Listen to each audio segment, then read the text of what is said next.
Dopamine is the self-improvement mythos of our age. People are talking about dopamine on the internet in ways that are not scientific anymore. We're not scientists here. I'm not saying that, oh yeah, the real dopamine molecule, I don't give a fuck what the dopamine molecule is. This is how it works in the real world. It's just become a shorthand for discussing the virtue of productivity and all the vices that get in the way of that. Here's how I reset my dopamine levels. Have you heard of a low dopamine morning? You have to abstain. Whatever it is, everybody's is different. Everybody has a different vice. I see dopamine fasting and the low dopamine morning as very much in the tradition of asceticism, denying yourself worldly pleasures in service of a higher calling. That's part of a lot of world religions, but in America specifically, our strand of asceticism comes out of Puritanism, which was really big on abstaining from pleasure so that you could get eternal salvation. Except now we abstain from pleasure so that we can be productive. 6 toxic dopamine addictions I've completely eliminated from my life, which has led me to feeling inner peace as an entrepreneur. Dopamine fasting is really popular with aspiring entrepreneurs who see running their own business as a sort of salvation from the horrors of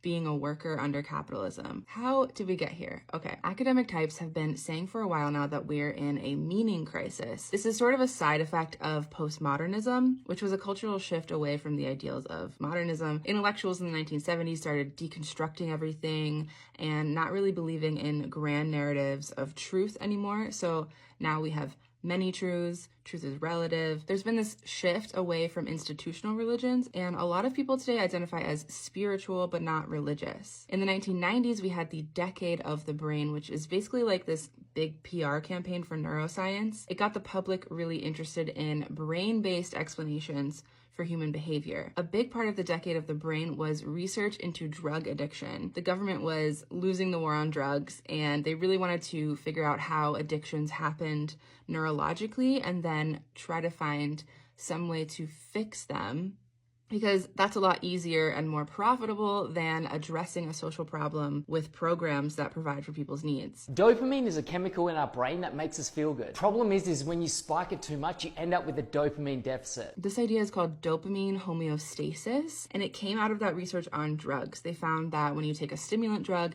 that increases dopamine, the brain gets rid of dopamine receptors to balance it out, and you develop tolerance. This is also the reasoning behind dopamine fasting, which has kind of been roundly debunked and not studied in any kind of rigorous way. When I play a video game for 10 hours a day, I'm getting a constant stream of dopamine. That constant stream of dopamine is going to downregulate my dopamine receptors. This also, actually hasn't been studied, so this is a clinical observation. It's all just based on these studies of stimulant drug addiction, because not all drugs affect your dopamine, contrary to popular belief. So we don't have institutional religions to give us grand narratives anymore, and we've seen all these pretty pictures of our brain activity and stopped looking for our souls, but just because we have neuroscience now doesn't mean we've stopped needing mythology. And this is where the dopamine mythos comes in. It's a nice, tidy, grand narrative that explains suffering. It provides a framework for understanding who you are and why you do what you do. All of that can be helpful and, are the reasons that humans need myths. But the problem with using a neurotransmitter this way is that it can have the effect of obscuring what's really going on structurally in a capitalist society and just ascribe all of our complex social, political, and economic problems to individual brain chemistry.